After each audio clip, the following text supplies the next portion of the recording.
Hey there, this is Roy from Sulphur Foundry down here in New Zealand. Just about to sit down and do a couple of installs, so I thought I'd take the time to show you some of the tools I use whilst doing an installation. Okay, first up, this is some of the stuff that's going to make your life easier if you're into DIYing your sabers. First thing is get yourself a nice work mat. This can be anything from a nice large mouse mat. If you're a gamer, you might have a big mouse mat kicking around. Obviously a little bigger than that one. Or placemat from a table, little plastic mat. I used one of those for about 6 months before picking up this cool little tech mat from Custom Saber shop. Just make sure you've got something that's not going to scratch up any of the hilts that you're working on. Okay, obviously you're going to be doing a lot of soldering, so get yourself a soldering iron. Okay, this is my little portable one. Do have a solder station as well, but if I'm ever on the move or setting up at the kitchen table, I will come along and just use a bog standard soldering iron. Electrostatic shock. Everyone starts shouting. Well, if you're lucky enough to be in a country which has a 3-prong plug, that one is earthed.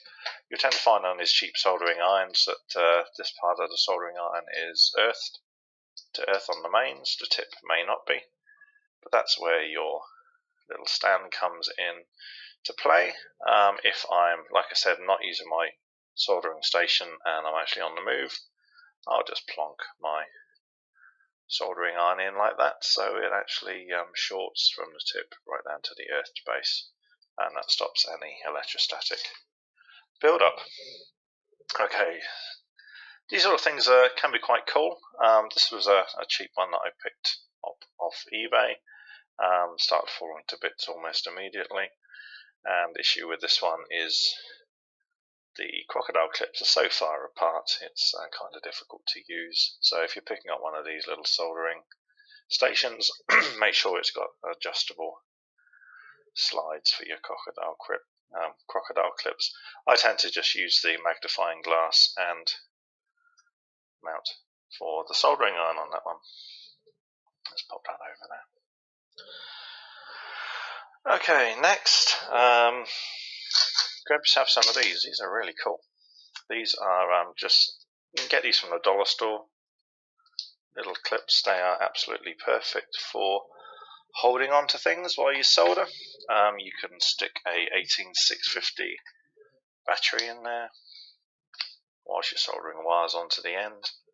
You can stick in bottom end of a switch. That's a light bulb, I know, but that'll actually keep things quite still while you're soldering. And also, if you are travelling with one of these annoying mobile soldering irons, you'll probably find out if the plug is on the floor, the lead keeps trying to pull it off the table. Just grab one of these, clip the lead to the corner of the desk. Fixed. Right. Saves you having a hot groin. Okay, so they are really cool. Other things you might need, get some wire snips. Wire snips are ultra useful. Good for stripping wires if you don't have any dedicated wire strippers. I tend to use wire snips, so I've got some wire strippers on the way because I'm working with some smaller gauge wire now, so wire strippers are a little bit easier. Needle nose pliers are always good for getting into the little nooks and crannies, along with dental picks if you can get them from your dollar store as well. $2-3 will get you a set of 4 dental picks. They are exceedingly useful for pulling wires through switch holes and the like. I don't have them with me at the moment. Okay, to go with your soldering iron, you'll obviously need some solder. Find a gauge that you're happy working with, and some cool little gizmo is this solder sucker, they call it. If you ever stuff up your soldering and you get huge blobs of solder everywhere, you can come along with the solder sucker. The way it works, you arm it, come in with your soldering iron, melt all the solder that you want to remove, press this button, and the vacuum just sucks the solder right out. Good for cleaning boards as well. If you're doing a reinstallation on the board and you want to clean up the pads, just come along with the solder sucker and do that. If you're working on Saber forge hilts, you'll have to pull out these circlips. Get yourself a set of circlip pliers. Basically, they just come along and go in the. So these are used to keep the electronics package in the hilt. In order to get them out, you have to get in and compress them. So a set of circlips pliers if you're working on Saber forge hilts.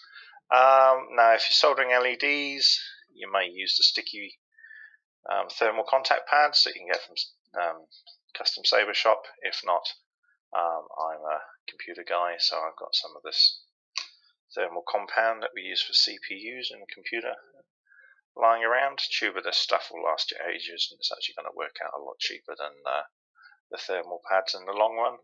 I personally prefer the thermal pads. I think they're a bit tidier, but so I use those for commissions. Or if I've run out of thermal pads or doing some of my own, I'll probably slap some of that on there. Leave that there. Okay, one of those is always good. Box cutter. Good for trimming up chassis. Okay, make sure you got one of those handy. This is going back to these things. You can find one of these in your dollar store. These are absolutely amazing. It's a clamp with a suction cup. I've got a glass desk, so I've got a nice clean flat surface. Basically, if you can find one of these, you stick it to your desk. Do that to activate the suction, and then you've got a really stable base for clamping sound cards, wires, and the like, ready for soldering. Okay, I'm an electronics guy, so I always like to know what's going on with my electronics.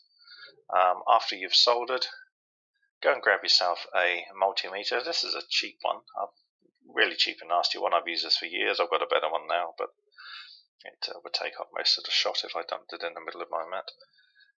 You can use this for checking for shorts, checking for voltages, make sure voltages is coming through to components. Way you check for shorts is actually turn on your meter, stick it to the resistance range, which is shown by that ohm symbol. And if you want to see if you've got a short across something where there shouldn't be one, you literally just come along and touch both contacts. And if you have a short there, your resistance will pretty much just drop to 0. I better clean up my wires. That should have read 0 in most cases. There's a bit of resistance creeping in somewhere. There we go, 0.4 of an ohm, close enough. Okay, really cheap multimeters are not going to keep their accuracy over a long period of time, but better than nothing. Okay, controversial glue gun. Get a pinky, my little pink glue gun. Love it or hate hot glue. It's got its place in installations if used conservatively and in the right places. It's not a replacement for for solder, or sloppy wiring, or sloppy anything. But you can use small dabs of hot glue just to hold down wires, which would otherwise get a lot of tension on them. It just protects your solder joints. I use it on the back of speakers just for because speakers' solder joints are notoriously a bit twitchy.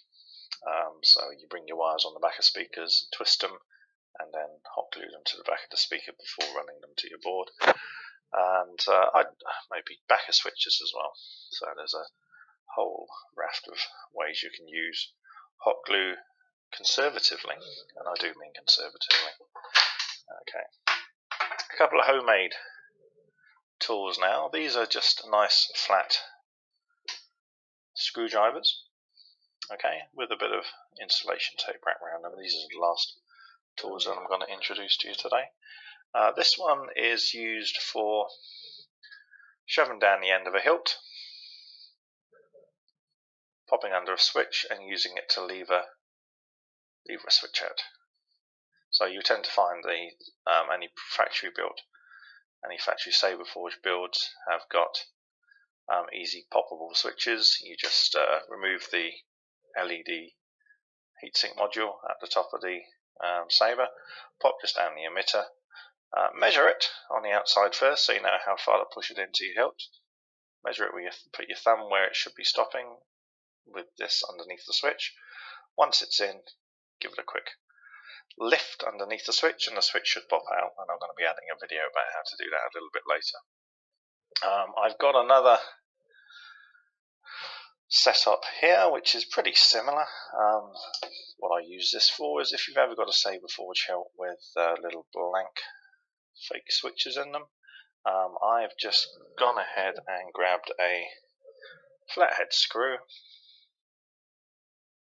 insulation taped it to the end of my flathead screwdriver, and what that does, that will go into the hilt, and that protrudes high enough to push up in the recess, push the bottom of the fake switch, and hopefully pop it out of the hilt.